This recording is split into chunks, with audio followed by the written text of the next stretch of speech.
Hello there. My name is Sawala, and I am here to discuss my life, my diagnosis, and things that I just want to talk about. Uh, just post it for prosperity, maybe see if folks can relate, or at least get an understanding of what someone with my diagnosis kind of goes through. Yeah. So let's go ahead and start.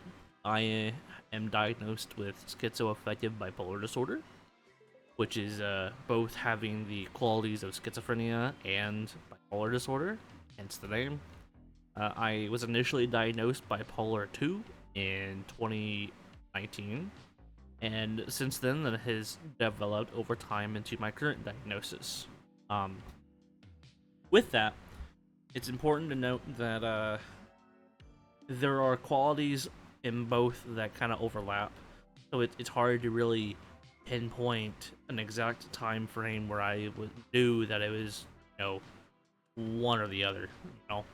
Um, it pretty much started in my senior year of high school, where I would walk past people or have, you know, classmates or things that people that I was talking to, and it was like a separate person in my head, like this whole entire personality and voice telling me, hey, you need to do these terrible, abhorrent things to these people, and you're a terrible person. You should do all these terrible things to yourself. And, it was very much like my own brain attacking me and telling me to do terrible things and how worthless I was and that I was going to die and things of that nature. And as a teen, that's quite a lot to take in. Even now, and even with my coping mechanisms I've learned over time, it's it's not great. And with that territory comes the fact that you pretty much have to learn how to accept help. Like for me, I ended up hurting myself, doing harmful things to myself until I was able to have family members step in and get me into a therapist, into a psychiatrist, and diagnosed with what I have now. Um, yeah, that's kind of the initial where it all started phase. Um, I would say that over time it's gotten worse. If you talk to a lot of bipolar or schizophrenic people, you'll learn that going off your medication is unfortunately very common for people like me. Uh, I am no stranger to that. I have been on probably like 5 or 6 different medications, all at different times. I've gotten on and off. And with that, I have noticed that uh, over time, episodes and things are getting stronger. The hallucinations are getting harder to deal with, uh, even with the coping mechanisms. So let me go ahead and explain what exactly is a hallucination or a mood swing or hypomania, mania, or a depressive episode. So we'll go ahead and start with the schizophrenic portion because that's probably a little bit easier to understand in terms of mental illness. So for me, like I said, I kind of had voices telling me to harm people, do things like that. Over time, that has developed into actual hallucinations. I have gone outside, seen demons, tried to vomit demons up. I've destroyed rooms.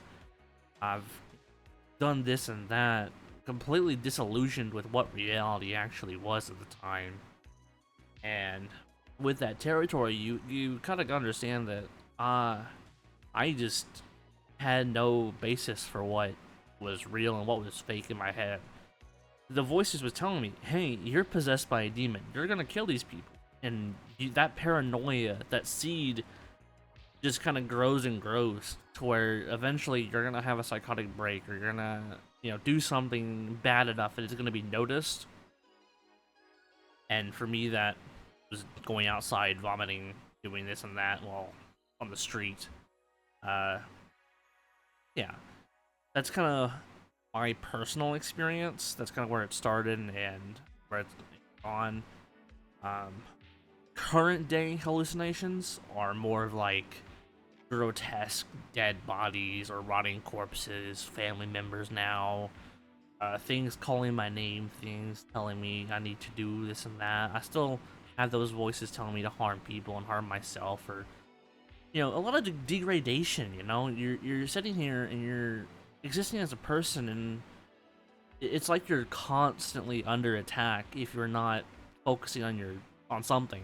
You know, say that I am here and I'm just existing, sitting in my room, trying to relax, listening to music. Well, if I'm not like actively doing something or trying to preoccupy my mind, it's like that free space will get taken up by whatever it is that wants to make me feel bad or makes me want to do other stuff. It's very much present and likes to kind of punish me for not doing stuff. Yeah. So that's kind of the schizoaffective portion. Bipolar disorder is a bit more complex in terms of what it can and can't be and what people go through. For me, I very much have the lowest of lows and have hypomania. So say it's in a full-blown mania where there's like a disconnect from reality. You think you're actually God or second coming of Jesus or whatever else. For me, I just start feeling really good, all this energy, not sleeping for days at a time. Suddenly going from being in my bed days at a time to I'm gonna clean the entire house. I'm gonna do 20 different things today, and I'm gonna not sleep, and I'm gonna do this and that, and I'm awesome. I'm awesome. I'm awesome. You very much have fleeting thoughts. It's harder to contain like a coherent course of action. You're just like, well, this is what I'm doing now, and now I'm gonna do this. Now I'm gonna do this. Now I'm gonna do this. Now I'm gonna do this. And hard to deal with. I honestly, because you might, for me, I'm very bad about taking on tasks while I'm hypomanic, and then just doing as much as I can. I'm not able to do everything, and then say like, oh, the hypomania wears off, or I like calm down. Finally, I'm calming down from an episode. Well, all of a sudden, I have all this work piled up, and I'm not being productive anymore. It's like, oh man, it's a vicious cycle, really. I very much struggle with this aspect of bipolar disorder the most, where I have these intense highs where I think I can conquer the world, and I task pile. I want to do as much as I can, and then suddenly I can't anymore.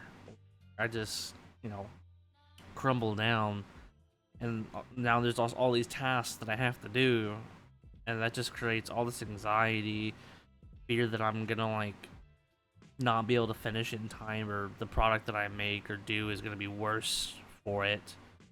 And it just ends up being a vicious cycle of just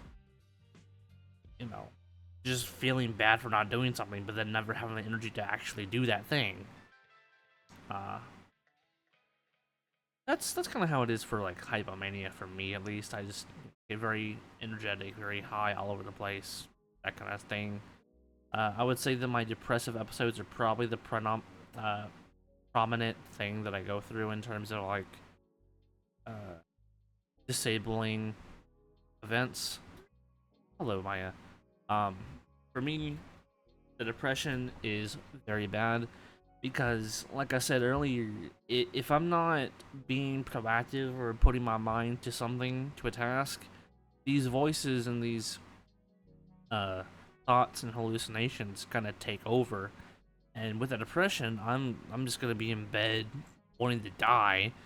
So it's just gonna compound, and it ends up just being a negative feedback loop where I'm just like, I'm feeling bad, and then the voices tell me that I should feel bad, and then I feel worse, and it just like gets worse and worse and worse. And I've learned over time that I can't just sit there and ramble on or spiral down because I'll just become worse for it. So generally for me, it's best to just preoccupy myself even while I'm depressed, even if that's hard to do. It's important to do your best to recognize what helps you specifically endure your episodes. Um, Keep in mind this is while I'm unmedicated, so with medication it would be a different story. But with medication, your end goal is to be stable and not have these extremes or these thoughts and feelings and voices. Um, yeah. So besides that, I am looking to get back on in Vega. I said earlier that I think I've been on quite a few. I think um, in Vega is the current one, and hopefully I can, use that as a way to better myself. Um, I would say right now I'm probably coming down from my hypomanic episode. Um, I think this might be like the thing that kind of pushes me over the edge where I'm like, well, I got it all out and I'm tired now. uh, yeah, I think that's all I have to say for now. I'm sure there might be other things down the line that I might want to talk about, but I think just having a little bit of a random ramble posted might be fun.